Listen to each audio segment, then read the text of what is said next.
Ariel Castillo Mier, nacido en las cercanías de Barranquilla, pero barranquillero realmente, y él estudió Filología y Letras en la Universidad del Atlántico, tiene una maestría en Literatura Iberoamericana de la Universidad Autónoma de México y tiene estudios doctorales también en literatura, en letras hispánicas del Colegio de México. Ariel es profesor de la Universidad del Atlántico y participa del grupo de investigación en literatura del Caribe de esta universidad. Ha sido asesor del Observatorio del Caribe Colombiano, ha dirigido su revista, la revista Aguaita, durante la última década prácticamente, y hoy en día Ariel Castillo Mier es una de las personas que tiene mayor reconocimiento sobre su trabajo, sobre su investigación, dedicación a el conocimiento, a la búsqueda de preguntas y a los análisis sobre la obra de García Márquez. Es una de las personas más reconocidas en este campo. Ariel ha participado en varias exposiciones museográficas que tienen que ver con la obra, entre ellas una primera exposición que se hizo hace ya más de 10 años en el Museo Nacional que se llamó Caribe Espléndido, también con la bella exposición que estuvo en la Feria Internacional del Libro, en aquel pabellón llamado Macondo, de hace 2 años en la Feria Internacional del Libro de Bogotá, fue uno de los curadores. Y en este momento hay una exposición en Barranquilla en la que hay unas narrativas del Caribe desde la perspectiva de García Márquez y de Edouard Glissant. Los escritores del boom y los precursores del boom, casi todos han vivido del periodismo, y en el periodismo, dice, la producción no es nada marginal, es clave para entender su obra. El caso de Jorge Luis Borges, con la crítica literaria, toda la poética de Borges está en algunos artículos que publicaba en revistas incluso para señoras, ¿no? Alejo Carpentier escribía en revistas de corte social, crónicas desde París, y ahí están elementos que luego va a incorporar a sus obras. El caso de Cabrera Infante con su crítica de cine, o el mismo Vargas Llosa, que fue hasta cronista deportivo, hacía las crónicas de un campeonato mundial de fútbol. Entonces combinaban estas dos actividades, ¿no? Sigamos. Alejo Carpentier, en un par de párrafos, ha logrado sentar la gran relación que hay entre el periodismo y la literatura, las ventajas y las desventajas que puede tener. Es claro, el periodismo ayuda al escritor a concentrarse en la realidad, al conocimiento de los ambientes, pero corre un riesgo, y es el riesgo del facilismo. Los periodistas que tienen que publicar sin tiempo, les toca improvisar y con un lenguaje bastante pobre. Entonces es posible que los escritores se acostumbren a este facilismo y terminen desperdiciando temas que pueden ser importantes, ¿no? Un tema convertido en mediocre cuando pudo haber sido magnífico, porque la técnica periodística le bajó la fuerza al tema.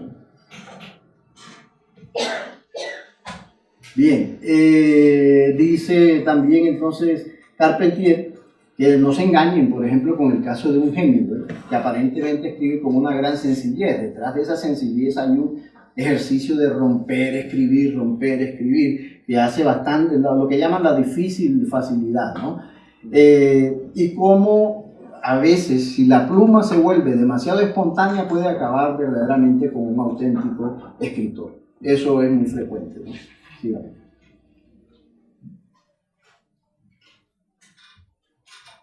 Bueno, también tuvo García Márquez unos antecedentes importantes en el Caribe colombiano. Y podemos mencionar allí, hay 6, pero podría haber muchos más. El más desconocido es aquel que está de aquel extremo, Antonio Brujés Carmona, con quien su obra va a encontrar unas relaciones bastante profundas. José Félix Mayor, que también fue periodista, tiene cierta influencia, pero ya en lo de la ficción. Jorge Artel también se desempeñó como periodista y defendió ciertas ideas políticas. Y este psiquiatra y uno de los primeros comunistas en el país, José Francisco Socarrás, Escribí en la prensa, pero también escribí unos cuentos de tema costeño que me parece que son, ya vamos a ver un antecedente de García Márquez, ya vamos a ver por qué. Miren ese comienzo de un texto de 1940 de Antonio Brujés Carmona que se llama Vida y muerte de Pedro Nolasco Padilla. Pedro Nolasco Padilla era un acordeonero de allá de la antigua provincia de Padilla, y la manera de empezar nos remite a muchas obras de García Márquez que son posteriores. Es una obra que empieza como un muerto. Acaba de morir Pedro Nolasco Padilla, que había hecho un pacto con el diablo, y eso le permitió convertirse en el mejor acordeonero, en el máximo mujeriego de la región, el que más aguantaba trago, era el rey de la zona, pero se le acabó el pacto y ya le vino a cobrar, a quitar el alma y se muere. Y a esa muerte acuden, como en los funerales de la mamá grande, las clases populares de diversos sitios. Entonces allí estaban los oráculos, los balsameros del difícil, los capataces de la caimanera, los corraleros y vaqueros del playón de calzón blanco.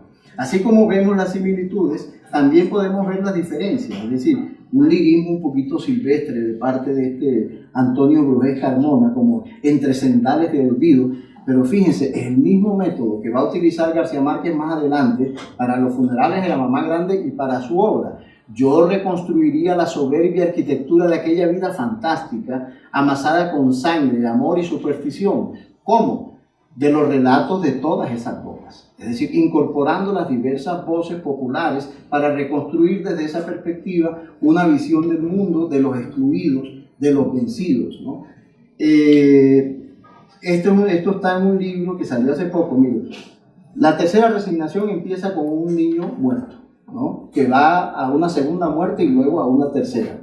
Eva está dentro de su gato, es una mujer que está muerta y que quiere comerse una manzana, entonces quiere como transformarse en gato para probar la manzana o la naranja.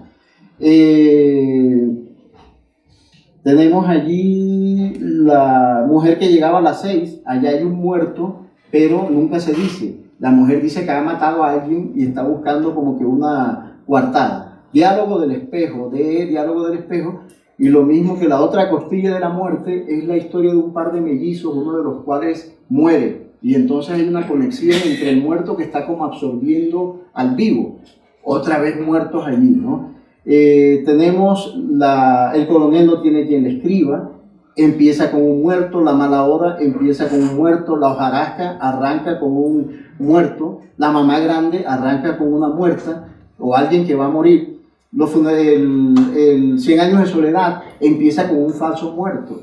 Muchos años después, frente al pelotón de fusilamiento, y uno piensa enseguida, lo mataron. Pero es un truco que utiliza García Márquez para despistar al lector. La crónica de la muerte anunciada es el día que iban a matar a Santiago Nazar. El amor en los tiempos del cólera es la muerte de un señor que está tratando de coger un loro y se le mueve la escalera, se cae y se mata, ¿no? El de amor y otros demonios, hay un perro que muerde a una niña y entonces ya eso pensamos, no hay vacunas contra la rabia, esta niña se va a morir.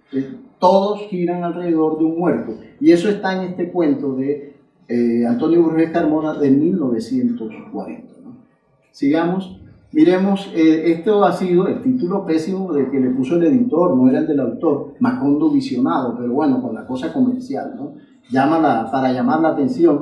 Miremos el índice, la diapositiva que sigue, donde están los temas que trabaja Brujés Carmona. Y es que hoy, por ejemplo, cuando se posesionaron en la academia, Juan Gosaín y Daniel Samper Pisano plantearon la conexión entre los cantores del vallenato y los juglares medievales. Pero resulta que esa apreciación, esa conexión con el romancero, había sido establecida por Brujés Carmona en 1935. Y luego García Márquez la repite en el 50 y luego la repiten también Samper y Gosaín. Fíjense cómo sería un adelantado de los estudios culturales, estudios sobre las danzas, estudios sobre la música, los diversos tipos de composiciones, personajes, las creencias, las brujas, los milagros y vida y muerte de Nolasco Padilla, que es ya un cuento, ¿no?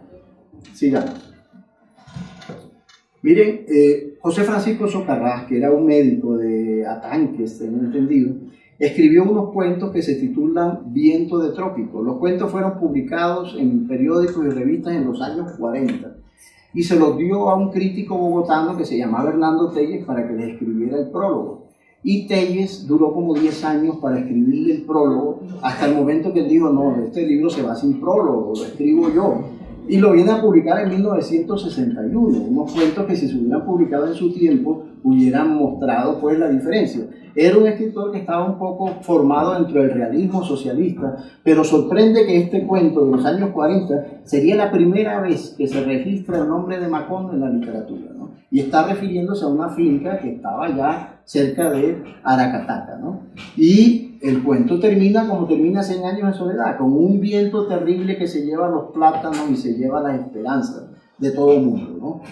Bueno, claro que la diferencia, fíjense, eso no tiene nada que ver con las estirpes condenadas a 100 años de soledad, tendrán una segunda oportunidad sobre la tierra, sino un poco patético, melodramático, ¿no?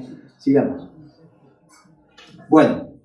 Esto era un poco el contexto, que era lo que se estaba publicando entre los periodistas costeños entre los años 40 y los años 50, y es el momento en que García Márquez llega inicialmente a Cartagena y luego a Barranquilla y se produce ese reencuentro con sus propias raíces, ¿no? En Cartagena yo destacaría dos personajes importantes, Clemente Manuel Zavala, que era un gran conocedor de la cultura popular y además un amigo personal de Jorge Eliezer Gaitán, que como que orientó políticamente a García Márquez, pero también luchó porque esos tics que vimos en el poema inicial y que él utilizaba en los textos en prosa fueran desapareciendo.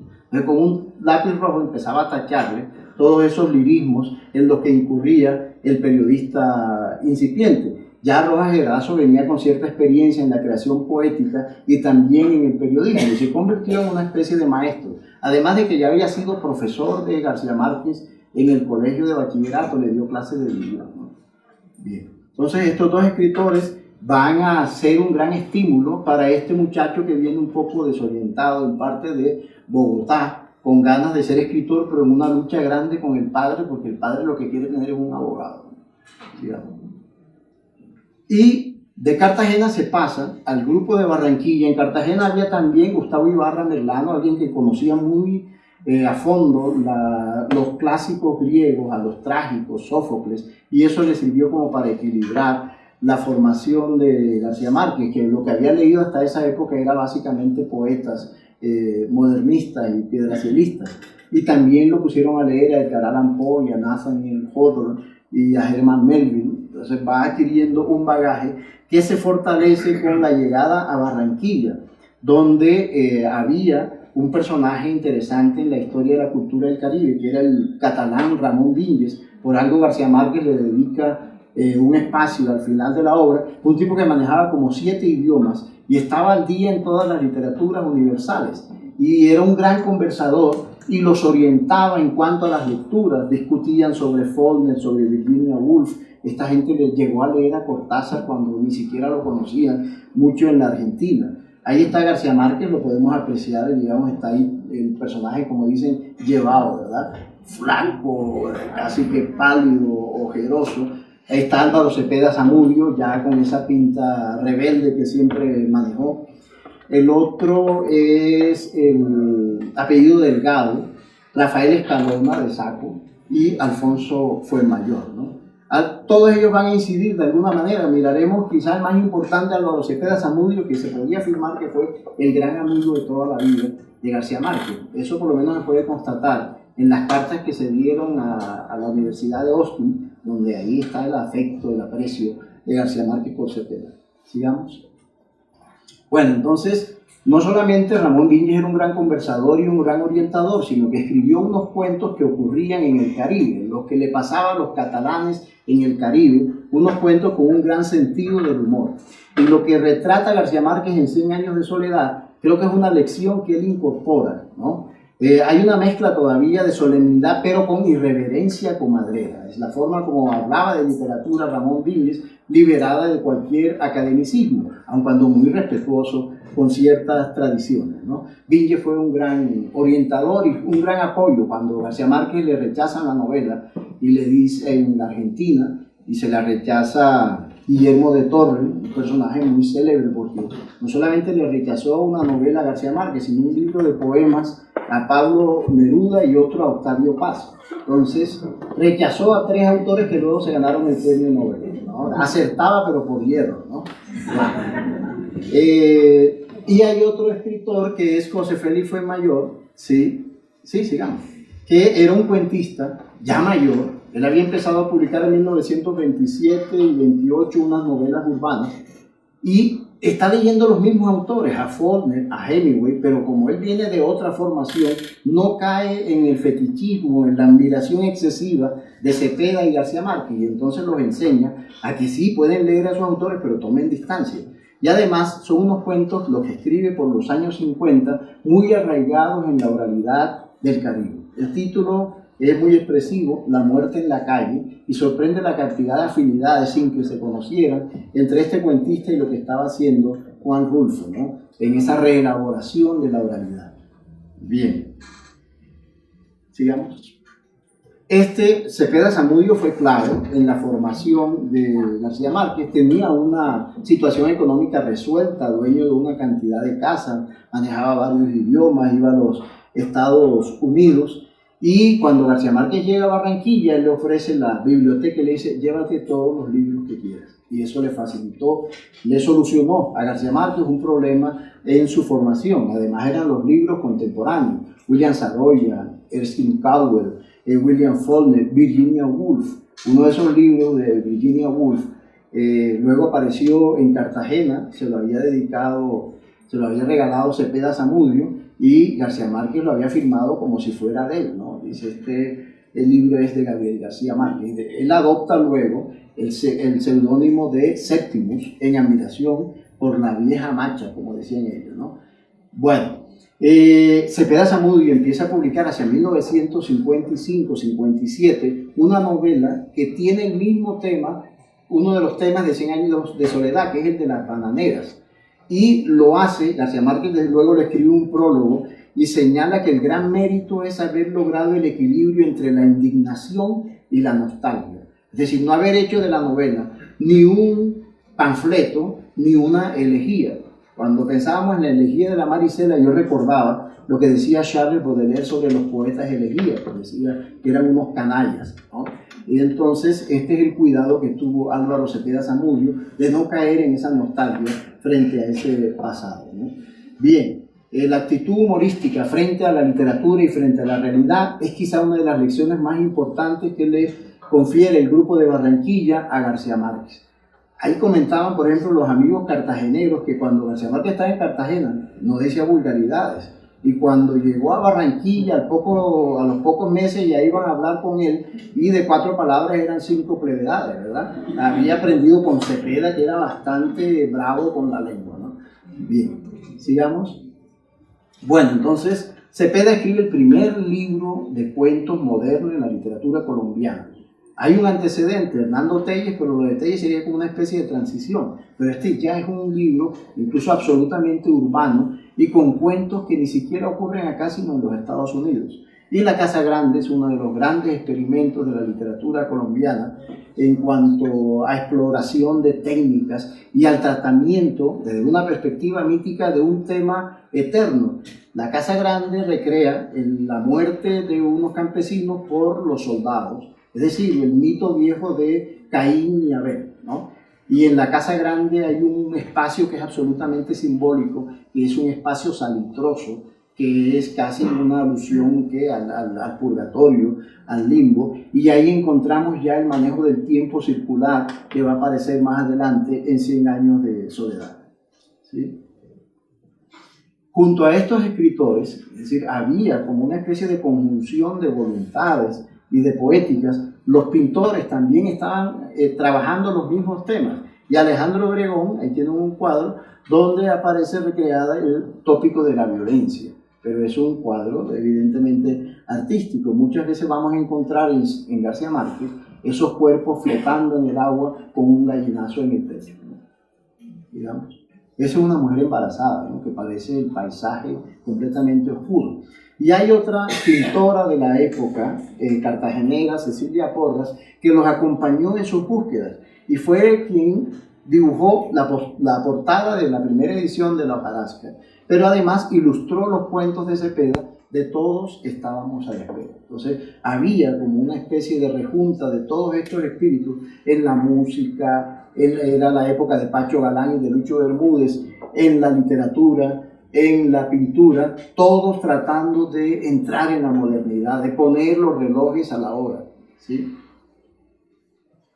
Habría un pintor que llegó un poco más tarde, era de Cúcuta, Noel León, y yo creo que el ambiente que se respira en esos cuadros de Noel León sería la ilustración perfecta de 100 años de soledad. Yo evoco con ese cuadro el momento de la travesía de estos personajes en busca del mar, donde hay unos venados, hay unas guacamayas, y con eso es con ellos lo que ellos van a comer, ¿no?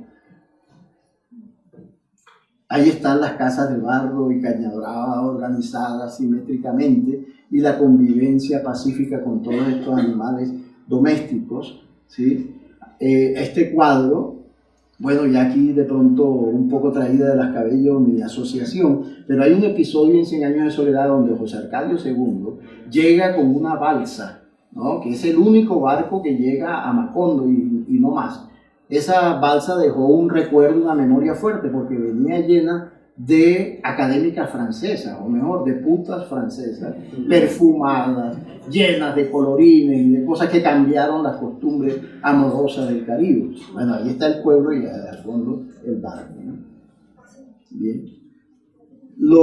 La bullaranga de los monos es una frase que se reitera en 100 años de soledad, e incluso en El amor en los tiempos del cólera hay unos monos con mal de rabia que se van a la población y hacen desastres, ¿no? Es decir, es un leitmotiv en la obra de Arnold, ¿no? Bueno, hubo una experiencia fundamental allí en Barranquilla y es lo que le da la unidad al grupo.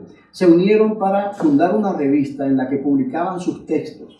Y en esa revista, que era un semanario deportivo básicamente, se atrevieron a meter una cantidad de cuentistas que no se manejaban para nada en los suplementos en Colombia. Entonces encontramos cuentos de Kafka, de Joyce, de Saroyan, de Hemingway, de Chekhov, de Caldwell. Ramón Vinges publica un cuento que se llama Un caballo en la alcoba, que uno puede asociar perfectamente con La vaca en el balcón del Otoño del Patriarca en cuanto a la libertad imaginativa. Y publicaba George Simenon, el policíaco, Graham Greene, allá hay un error, Jacobs, el de la pata de mono, el poeta Apollinaire.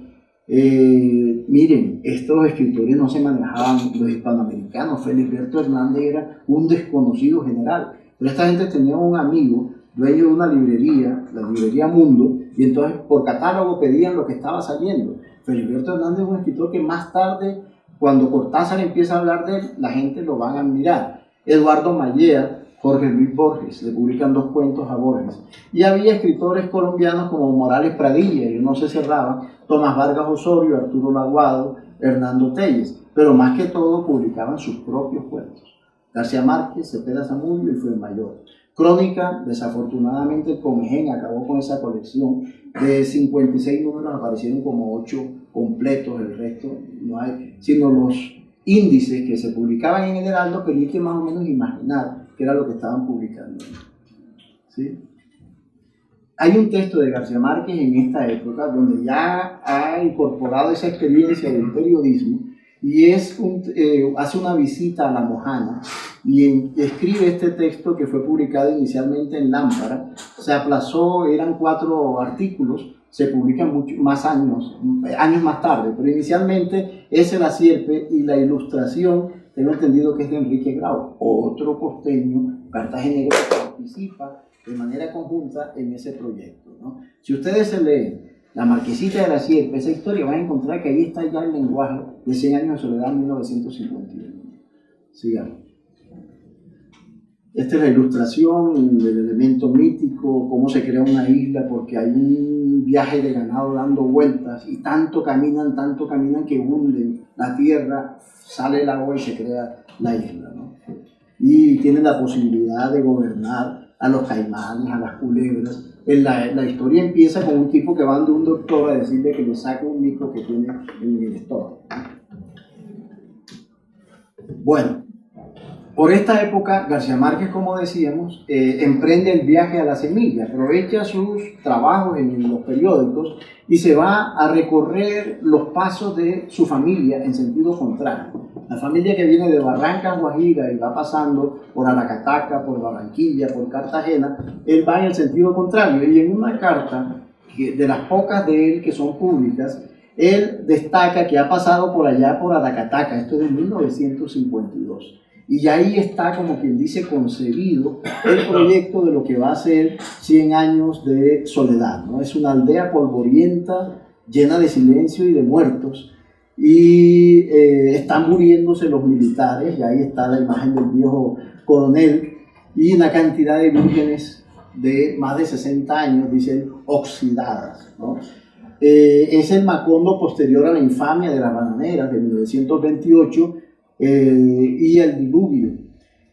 Y luego pasa también por Valledupar, en la búsqueda de este conocimiento, y descubre algo que va a impactar su creación, y es la presencia de los acordeoneros que se conectan con los romances. Ya dijimos, esto lo había planteado Brujés Carmón. Y entonces dice, quería hacer una crónica sobre esto, pero voy a escribir un novelón de 700 páginas que va a ser La Casa, que es el primer borrador de 100 años de soledad. Sigamos.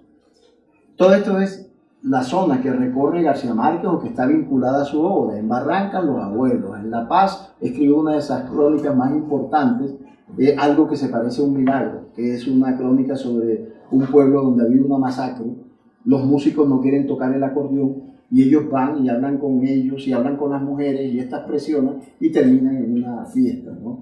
Pero era una manera de informar algo que no se podía decir por la censura, ¿no? Que había habido una masacre allí. Valledupar, que es uno de los modelos de Macondo, Magangué, donde nace Mercedes, Sucre, donde pasa las vacaciones, Cartagena, donde estudia, Ciénaga, donde vivió como Cristo un periodo que no ha sido muy bien documentado, Barranquilla, donde se encuentra con sus amigos, Santa Marta y Aracataca. ¿Sí? Bueno, hay una figura que es importante, que es clave, y es la de Rafael Escalona, en quien él va a encontrar un modelo anticipado de lo que quiere escribir. Por algo, cuando él publica 100 años de soledad, le regala la novela de Escalona con esta dedicatoria: para el hombre que más admiro en el mundo. Y yo creo que la admiración viene de que en los cantos de Escalona se adelanta un poco lo que él no estaba haciendo. Estaba escribiendo esos cuentos fantásticos cuando lo que hubiera querido es recrear las experiencias definitivas de su infancia, perdón. Bien, sigamos. Bueno, esto es tema para otra charla, pero ¿cuáles serían las conexiones que hay entre 100 años de soledad y esa música de acordeón que ahora quieren reducir a música vallenata? No podríamos reducirla porque, por ejemplo, Calixto Ochoa, que ha sido rey vallenato, es básicamente un músico de los corraleros de Majagual y toca ritmos que no tienen nada que ver con el paseo, ni el merengue, la puya o el son. Y los temas que maneja Calixto Ochoa están mucho más cerca de 100 años de soledad que los del propio Escalona, ¿no? Entonces, un arraigo en la realidad. Son cantos que surgen de situaciones reales, no inventadas. Eso le sirve de modelo. Y lo han hecho grandes poetas como Pablo Neruda, ¿no? Dios me libre de inventar cuando estoy cantando, es decir, basarse en lo concreto. La narratividad. No es cierto que el vallenato sea narrativo fundamentalmente. Fíjense que Escalona, de 90 y pico de cantos, 10 o 12 son verdaderamente relatos. El resto no son narraciones, pero algo de esto había y le impresionó a García Márquez. La visión del mundo del Caribe. Esta visión que uno encuentra encarnada en una frase de 100 años de soledad cuando Aureliano II dice: apártense vacas que la vida es corta, que es el tema del Carpe Diem. Esta visión hedonista de la vida que identifica al hombre del Caribe, esa eterna celebración de la fiesta, de la parranda, del gasto, ¿no? Que lo encontramos en muchos de los cantos, ¿no? La necesidad de gastarse la plata, de tomar bastante, de tener muchas mujeres antes de que vaya a venir la muerte con su amenaza, ¿no? Bien, esta visión del mundo está allí presente y esto circula en todo el Caribe y se acerca al carnaval. Trabajar con personajes comunes y corrientes, con seres de carne y hueso y en medio de una geografía, es decir, las coordenadas geográfico-históricas o temporales de 100 años de soledad coinciden con la de esos primeros cantos de la música de acordeón que algunos llaman cantos clásicos. Pero si ustedes ven el paisaje que rodea los cantos de Escalona, son los mismos límites de Macondo. Salgo de Santa Marta, cojo un tren en la estación, paso por la tierra de los platanales, al llegar a Fundación, el carro para el valle. Ese es el ámbito de 100 años de soledad, ¿no? El lenguaje costeño, pero sin abusar, es decir, son canciones que cualquiera puede entender, no caen en el costumbrismo, y algunos recursos literarios, como el caso de la exageración, de la hipérbole. Ustedes habrán oído un canto de Rafael Escalona que se llama El perro de Pavalló, un perro que nada menos que van a poner a pelear contra un tigre, ¿no? Pero por una imprudencia terminan matándolo y ese combate no se da. O en una canción que se llama La creciente del banco, hay un bagre, es decir, se inundó el pueblo y un bagre está poniendo el disco en el tocadiscos, ¿no? Entonces, ese tipo de cosas no se sorprende uno cuando encuentra 100 años de soledad. Sigamos. Miren esta canción, que es la que ojalá nos pudiera sonar. Es una canción de Calixto Ochoa de 1958. Y esta canción retrata el motivo que le da hilo conductor a 100 años de soledad, que es el motivo del incesto. No sé si, ¿dónde está el...? Ok.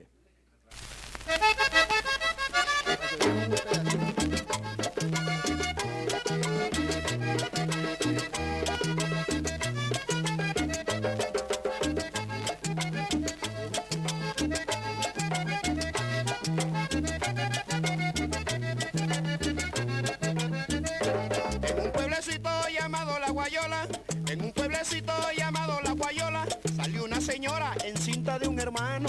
Les echó el cuento y se imaginan que esto es broma, porque causa horror lo que esa niña ha alumbrado. Nació aquella criatura sin físico de gente y con un parecido a muchos animales, con un lucero blanco en el medio de la frente, con el cuerpo peludo lo mismo que un salvaje.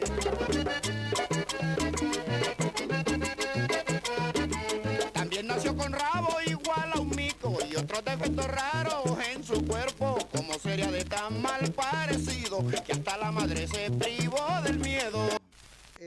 Va recreando la situación, los datos que va proporcionando, las descripciones como para que uno le crea, lo que Borges llamaba los datos circunstanciales. Él tiene un lucero blanco en medio de la frente, un lucero parecido al que va a tener el perro que aparece en Del amor y otros demonios, ¿no? Y ahí está todo el cuento, cómo uno se lo cuenta al otro, el otro se lo cuenta al otro, hasta que arman toda una leyenda sobre este muchacho. Y al final, como en Del amor y otros demonios, hay exorcismos. Hay que buscar a un cura exorcista para que le expulse el demonio a esa hermanita, ¿no? Entonces, esa canción de Calixto Ochoa, es posible que García Márquez no la haya conocido, pero lo que quiero mostrar es cómo hay un imaginario, hay una manera de ver la realidad que es común y de la cual se nutre García Márquez, ¿no? El respeto por esa visión popular lo lleva a concepciones similares. Bueno, miren, la canción que sigue es una canción de Guillermo Buitrago que es perfectamente una crónica, ¿no? Se llama El toque de queda. Sí. Que es un motivo recurrente en la obra de García Márquez y en el primer artículo periodístico que él publica en Cartagena, el motivo es el toque de queda, el clarín del toque de queda.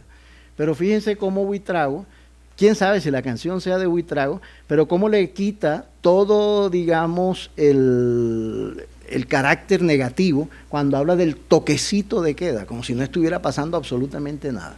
¿Sí? Sí. ¡Alertas! El toque de queda se coge.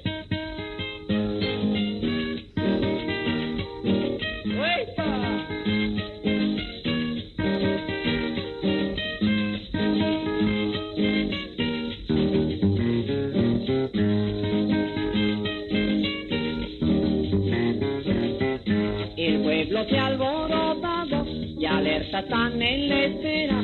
El pueblo se alborota, ¿cómo? Y alerta están en la espera, cuando suena inesperado, el toquecito de queda. Claro. Cuando suena inesperado, el toquecito de queda.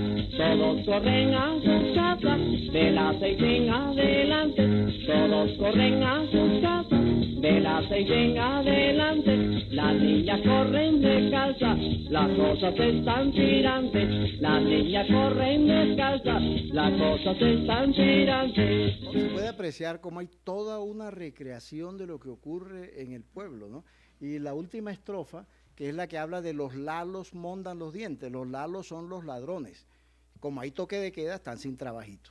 Y las novias están calientes. Ahí hay un juego de doble sentido. Pero entonces aparecen personajes masculinos, femeninos, viejas chancleteras, ladrones. Cuando terminamos la canción tenemos un retrato, una crónica de un toque de queda, ¿no? Que lo vamos a encontrar en El otoño del patriarca, en El coronel no tiene quien le escriba, en diversas obras de García Márquez. Esa no la vamos a oír, pero fíjense, la canción se titula La Inocente y es una muchacha que a los 25 años, aun cuando puede ser también de doble sentido, juega con muñequitos y muñecas, pero nos recuerda a un personaje que se caracteriza justamente por ese candor que es Remedios la Bella, ¿no? Esa la canta Luis Enrique Martínez. No, es posible que sea él el compositor, lo que pasa es que normalmente Buitrago, Luis Enrique interpretaban canciones que no eran de ellos, ¿no? Bien. La niña se ha quedado como Francisco, como para vestir santo. Sigamos entonces. Bien. Decía que la conexión entre el vallenato o la música de acordeón y 100 años de soledad, un elemento fundamental es la visión del mundo. Y en esa visión del mundo hay la reafirmación del Caribe, pero también el manejo de valores como el machismo y la celebración de la fiesta, de la parranda. Estas son canciones en las que aparece ese elemento. El suicidio de Montaño nos recuerda un episodio de 100 años de soledad, que es la pelea entre la elefanta y Aureliano II, el que más coma, ¿no? Y Buitrago es un tipo que se va a suicidar comiendo todo lo que se produce, un revólver de bollo de yuca, todos los elementos que conforman la culinaria del Caribe. El tipo se despacha con eso, ¿no? Bueno, ahí está La Caja Negra, el hombre que trabaja y bebe, déjenlo que goce porque después se le acaba la vida. La posición frente a la capital, el Coralibe es el famoso corroncho, la reafirmación, soy Coralibe de la montaña, ¿no? Dice el personaje con todo el orgullo del caso, que es un poco lo que reafirmó García Márquez más adelante, ¿no? La burla de los que andan con maletines y con lentes para parecer gente, ¿no? El sueño español, alguien que llega a las Islas Canarias pero se regresa porque su lugar está acá en el Caribe. Bueno, el machismo de Escalona en El hombre casado, donde dice el matrimonio nada me ha quitado, soy un hombre completo de los pies a la cabeza, ¿no? A mí el cura nada me ha quitado, ¿no? Bueno, el hombre divertido, el tipo que sueña con que el mar se convierta en ron y el río Magdalena en cerveza para vivir alcoholizado. Entonces, este juego de la hipérbole es 100 años de soledad, sigamos. Pero también hay en algunas de estas canciones la crítica social, como ocurre en 100 años de soledad, la crítica a la reforma agraria. Hay una canción de Luis Enrique, Los Bandoleros, que es el paramilitarismo hace años, lo de la custodia de Vadillo o un cura que se roba unos altares, digamos.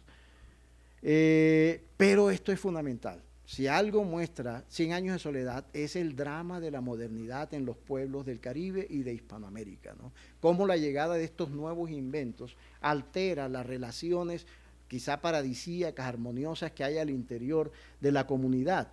Y Calixto Ochoa tiene un personaje que se llama el compadre Menejo, que termina muriendo electrocutado porque quería llevarse, él creía que los cables esos de la luz eran como las raíces de la luz, y entonces al cortarlo, por supuesto, se electrocutó. Pero este personaje es el que ve un foco y dice que ese es un calabacito alumbrador y lo quiere ir a sembrar. Y en las canciones de Calixto Ochoa encontramos, por ejemplo, el tipo que se monta por primera vez en un ascensor, lo que es esa experiencia, o el chino que se ve el espejo del chinito por primera vez en un espejo y reacciona y lo parte, ¿no? Con el personaje Menejo hay casi que una saga, el calabacito, la muerte de Menejo, calabazo con bejuco. Y cuando describe la planta eléctrica, dice que hace un zumbío, que en 100 años de soledad nos hablan del tuntún de la planta eléctrica que no dejaba dormir a los habitantes de Macondo, ¿no? Está Remanga, que es el típico corroncho, el amigo Chan, que es el corroncho que va a Nueva York y lo que le pasa, sigamos. Bueno, muchos de los motivos que identifican a 100 años de soledad están allí en estos cantos, los gitanos, por ejemplo. La geografía de la zona, el incesto, ya lo vimos, el tópico del contrabando, la peste, que tanto identifica la obra de García Márquez, La peste del insomnio. Hay otra canción de Buitrago donde habla de una peste y la gente va muriendo y están cayendo en el camino. Una prostituta pobre como las que aparecen en Macondo, las muchachitas que se acuestan por hambre. Hay una canción de Leandro Díaz que habla de un carro, parece que estuviera hablando de un carro, de la Ford Modelo, pero la Ford Modelo es una mujer en la que todos se suben y se bajan, y se bajan gratis, ¿no? Personajes y situaciones, ya hemos mencionado, fíjense uno, la loca Rebeca, que recuerda personajes de allá, la historia de la patillalera, la hamaca, que es una historia de amor, una muchacha que el tipo la está seduciendo y le dice, no, si no me compras una cama, yo no me acuesto contigo, ¿no? Porque yo nunca he dormido ni en estera ni en hamaca. Pero al ver que pasa el tiempo y el tipo no tiene para comprarle la hamaca, le dice, hombre, mésete un poquito ahí en la hamaca, y ahí terminan entonces juntos, ¿no? El tópico del circo también está allí presente, los enanos, la capuchona, la medicina natural, la canción que más le gustaba, de las que más le gustaba a García Márquez era El mago del Copey. Lástima que no la podamos oír, pero es también un tipo que llega a un pueblo y estafa a todo mundo, componiendo a los hombres. Entonces las mujeres le llevan plata para que los infieles se corrijan, y el tipo lo que hace es que se aprovecha de todas estas muchachas, ¿no? Militares de la guerra civil, que no murieron en la guerra, pero mueren de amor, el general Dangond. El toque de queda, otro tópico de 100 años de soledad, sigamos. Los piratas, los turcos, es interesante la canción del turco Rolo, que es un personaje que cuando la esposa muere, los carteles son unos avisos comerciales. Invito a todos los clientes para que antes de ir al entierro pasen por el almacén que tengo un baratillo de última moda, ¿no? Bien, sigamos. Y esto se anticipa a lo que después hace 20 años después David Sánchez Juliao, eso lo hicieron los corraleros de Majagual. Elementos del realismo mágico, la garra que le regala el presidente Valencia a Rafael Escalona, y dicen que apenas le regaló esa garra parece que el país se le hubiera salido de las manos y el país quedó desgarrado. Hay un elemento mágico ahí. La casa ronera, un tipo que se inventa una casa para parrandear, que tiene una máquina para picar el hielo, otra para pegarle a los que están diciendo vulgaridades, otra para echar a los que están peleando, y un movimiento circular que acompaña las canciones. Fíjense toda la imaginación. De Tokio se va a traer de la ciudad japonesa un aparato para que la gente baile cuando están tomando, ¿no? Bueno, ya les hablé de la creciente del banco. Ahí todos estos son historias llenas de superstición. Un zorro al que lo cortan y se multiplica. O el cigarrón negro que trae mensajes secretos de amor, o el tipo al que se lo traga la tierra porque decir que no cree en Dios. Todas estas historias son semejantes a las que aparecen en 100 años de soledad, ¿sí? Bueno, más tópicos, los tipos que se les daña el estómago y tienen que salir corriendo a una fiesta a buscar sal de fruta, o la diosa coronada que sirve de epígrafe a el amor en los tiempos del cólera. El susto de un tipo que ve un aparato raro, sale corriendo, dice que también lo acompaña un olorcito raro, ¿no? Sigamos. El alazanito, la historia de un caballo que pica el ojo y baila, ¿no? Los santos y yo, una carta que se le escribe a los santos para que hagan milagros. Bueno, entonces, esto del descubrimiento del vallenato forma parte de ese estudio de las raíces que él estaba haciendo en el momento en que era periodista en Cartagena y en Barranquilla. En Cartagena parece que Clemente Zavala lo orientó en este sentido. Clemente Zavala está muy ligado a la historia de los gaiteros de San Jacinto. Entonces, yo me he limitado en el día de hoy a la primera etapa del periodismo de García Márquez, que son los textos recogidos con ese título, Textos Costeños, donde vamos a encontrar algunos elementos rescatables y que habría que explorar en profundidad. La salvación de un mundo por la palabra, que es un poco lo que encontramos en 100 años de soledad. Creo que muchas de las cosas que aparecen en 100 años de soledad ya no existen como tal, y para que la gente tenga referencias tendrá que acudir al libro, ¿no? ¿Qué hay en esos textos? una voluntad permanente de estar inventando historias. Él toma un título de una noticia extranjera y entonces se inventa todas las circunstancias, porque lo que él quería era aprender a contar. De alguna manera, estos textos son el laboratorio de 100 años de soledad. El periodismo cumple un papel importante. Él, que andaba soñando con esos proyectos en las nubes, termina abriendo, agudizando los sentidos para captar el entorno, la realidad del Caribe. En estos inicios como periodista hay todo un tanteo. Él prueba con diversos géneros literarios, pero en últimas aprovecha para, con sus amigos de Barranquilla y de Cartagena, conformar o constituir un proyecto de una literatura nacional, pero que tenga un arraigo en la región.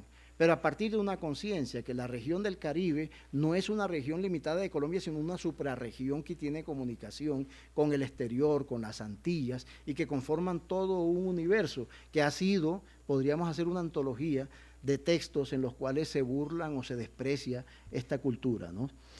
Esta experiencia le permitió superar esa separación que había entre un periodismo centrado en la realidad y una literatura de alguna manera ajena a la misma.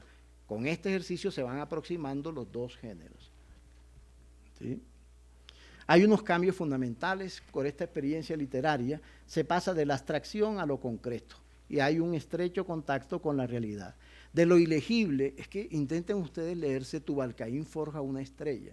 Y después me comentan de qué trata ese cuento. Son unos cuentos enredadísimos lo que estaba escribiendo García Márquez, ¿no?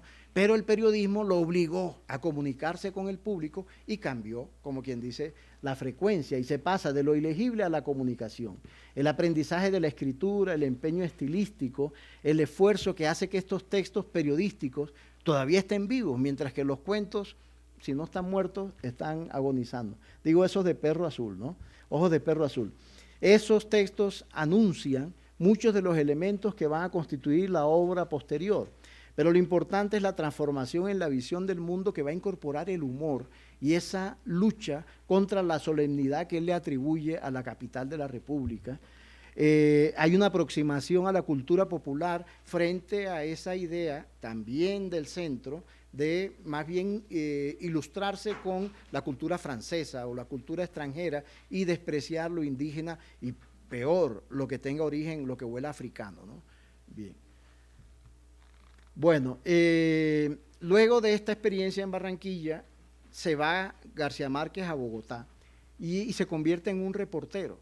Y estos textos, los más destacados son el relato de un náufrago y algo que escribió sobre Ramón Hoyos Vallejo, que escribió en primera persona y en tercera persona. Estos textos anticipan, en 1950 y pico, las características que luego va a mostrar el famoso nuevo periodismo norteamericano, ¿no? La narración como un vehículo de conocimiento, más allá de la simple información. Convertir lo individual y local, no lo local en universal, lo pequeño en grande, es decir, conferirle significación a los sucesos cotidianos. El relato global de los comportamientos de los personajes, que muestran tanto el mundo exterior como el interior. El juego con el punto de vista, que no es típico del periodismo, que tiene que ser objetivo. La franca oposición a la objetividad periodística, es decir, la pretensión de la verdad, no, la libertad para la imaginación. Y el periodista que aparece en algunas ocasiones como personaje. Entonces, fíjense, en esto García Márquez es alguien que anticipa un fenómeno que se va a dar después universalmente. Pero llega a Bogotá, está vivo todavía la herida de Jorge Eliezer Gaitán, se genera este drama de la violencia y los propios amigos le dicen, ¿tú cómo vas a estar escribiendo esa literatura escapista? Hay que hacer reaccionar a la gente, la literatura cumple una función social y entonces la balanza se invierte. De aquel autor fantasioso se pasa a un autor supremamente objetivo que va en contravía de sus propias dotes creadoras, de esa imaginación desbordada que tenía desde la infancia, cuando el papá decía, ese es lo que es un mentiroso, nunca contaba una historia como se la habían contado, siempre la transformaba en el camino y 2 veces no la repetía igual. Entonces, después de esta experiencia, que está marcada también por el conocimiento del cine neorrealista italiano,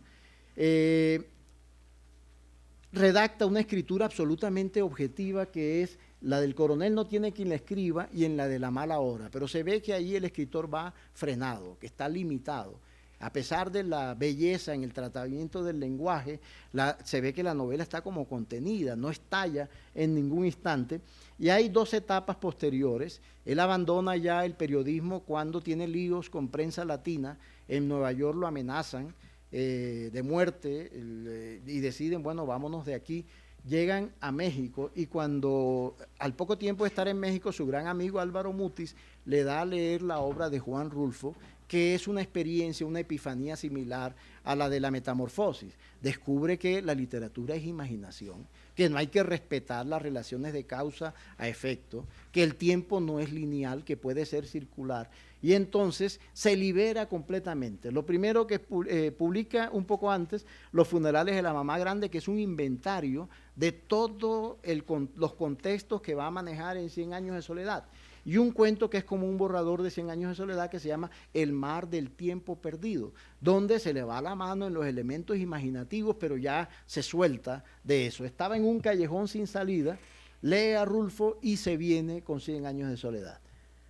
Miren todo el mapa que uno puede elaborar a partir de la enumeración de los elementos de la cultura del Caribe que aparecen en Los funerales de la mamá grande. Gaiteros de San Jacinto, contrabandistas de La Guajira, arroceros del Sinú, prostitutas de Guacamayal, todos los oficios populares de los cuales se va a nutrir para su obra. Sigamos.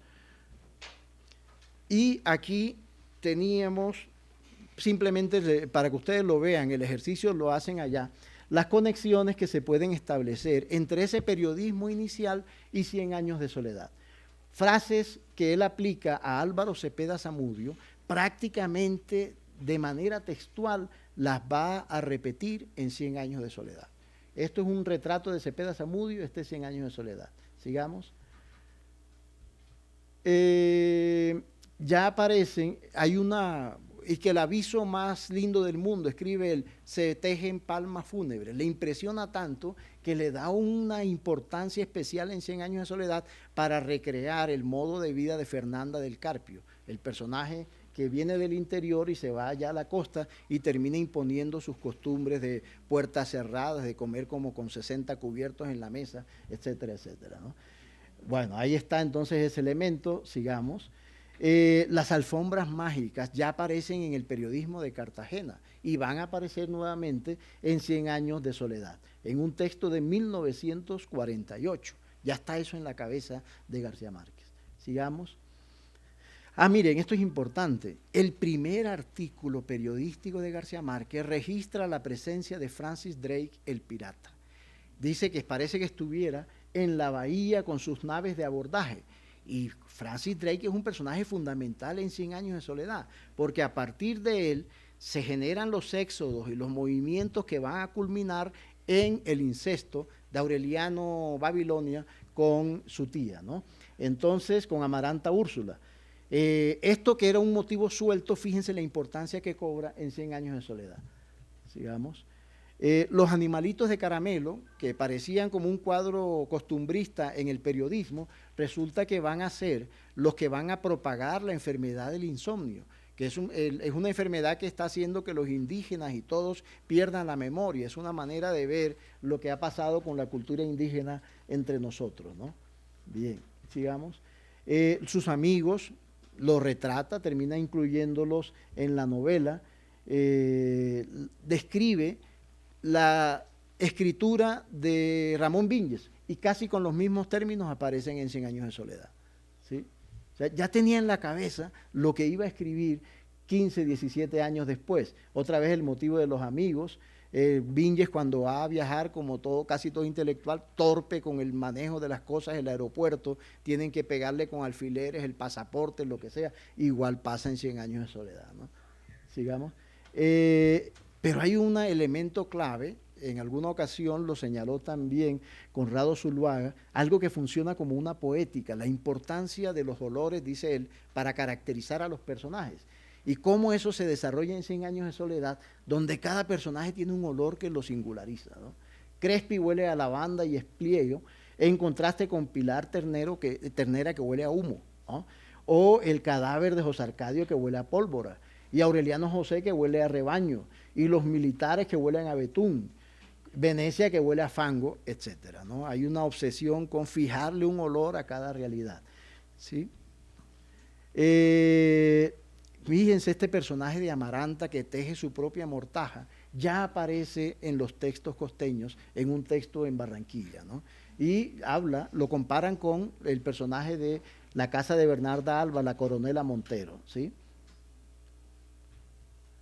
El acordeón ya no lo hemos destacado suficientemente, pero el segundo artículo que escribe García Márquez como periodista es sobre el acordeón, que ocupa un lugar importante en Cien Años de Soledad, donde uno puede establecer una relación entre ese mensaje oral que lleva Francisco el Hombre y la escritura enigmática de Melquíades, cómo se cruza lo oculto con lo popular. Sigamos. El toque de queda, bueno, ya lo hemos visto bastante, podemos pasarlo. Otro de los motivos, este es un texto casi que de corte borgiano, uno de los cuentos que él publica ahí, El final de Natanael, es un personaje que en el sueño va regresando a la habitación donde está en el principio, pero en un momento dado algo falla, el despertador suena antes y el personaje se queda en la mitad y ya no vuelve al contacto con la realidad. Es un poco lo que le pasa a José Arcadio en Cien Años de Soledad, ¿sí? Bueno, miren, 15 años más o menos se ha tomado García Márquez en la escritura de esa obra, en una investigación de los contextos, y sale Cien Años de Soledad, y dos de las reseñas más célebres, que las cito como una especie de antihomenaje, porque habría que leerlos al revés. Dos críticos, el caso de Fernando Garavito y de Eduardo Gómez, fíjense cómo valoran Cien Años de Soledad. Encuentran una falta de correspondencia entre el mundo real y el novelado. Hay una carencia de lógica interna y de rigor estético. Hay una arbitrariedad en la historia, hay una ligereza intelectual del escritor que tiene unos límites culturales demasiado notables. Hay una ignorancia de los elementos que integran la historia, más bien parecen historietas inventadas para hacer reír, crónicas picarescas que no convencen como descripción. Hay una falta de preocupación del autor por dar una visión veraz de las guerras civiles. Hay una indiferencia por documentarse o informarse, le falta autenticidad a la novela y en últimas el propósito es limitado, es simplemente contar una epopeya que es un género de la antigüedad. Verlo todavía en 1967 implica cierto anacronismo, ¿no? Que es supuestamente la epopeya de una aldea de la costa atlántica. No entendieron nada. Esto es lo que nos ha fregado como país, ¿no? Entonces son dos regiones distintas, hablando lenguajes diferentes y se entienden es a las balas. Y lo que dice después Fernando Garavito, que era poeta con una mayor elaboración, él tenía un seudónimo que era Juan Mosca. Esto está mejor escrito, pero va a lo mismo. Este escritor levanta un monumento de ladrillos prensados, alto como Babel, pero con un defecto, que en su apresuramiento olvidó utilizar el cemento y la mezcla, lo que pone en peligro a todo su edificio. Tiene bella fachada, pero en cualquier momento puede venirse al suelo, pero lleva 50 años y nada que se cae, ¿no? En sus 300 páginas construye una apoteosis del anonimato. Es un libro agradable, propio de multitudes, bien escrito, por cierto, pero hecho de arena. Una epopeya de los seres anónimos que es interesante, pero sin consistencia. Y otra vez con el tema de la epopeya, la formación clásica, ¿sí? Conclusiones. Entonces, ¿qué encontramos? El periodismo le permite a García Márquez aterrizar en la realidad, conocer la diversidad de la región y del país. Hay unos vasos comunicantes que hacen que en adelante su literatura no sea parte de la realidad, que no pierda el contacto directo con el mundo. Sorprende que hay reflexiones sobre literatura, pero nunca reflexiones sobre el periodismo. Es decir, él se creía básicamente era un escritor. Y García Márquez, a la manera de Hemingway, despista a los lectores, haciéndoles creer que él es un ser frívolo, una especie de ingenio lego, que Cien Años de Soledad es una novela que surge por un acto de suerte, pero no, ahí vemos todo el trabajo que fue desarrollando para poder lanzarse y la paciencia que tuvo, para esperar la preparación necesaria para escribir esa obra. Él sabía muy bien los límites entre periodismo y ficción, y entonces se dio el lujo de borrarlos cuando escribe Cien Años de Soledad, donde, sin dejar de estar contando una historia que tiene su arraigo en la realidad, y tiene una visión mucho más amplia que incorpora elementos irracionales, ¿no? El periodismo, ya esto es una repetición de lo anterior, lo prepara para captar la realidad y de abandonar ese mundo aéreo de piedra y cielo y caer en la tierra del Caribe y de Hispanoamérica. Personajes, situaciones, hechos, frases, ambientes, temas, se pueden rastrear en este periodismo inicial y sin esa experiencia no hubiera existido 100 años de soledad. Gracias.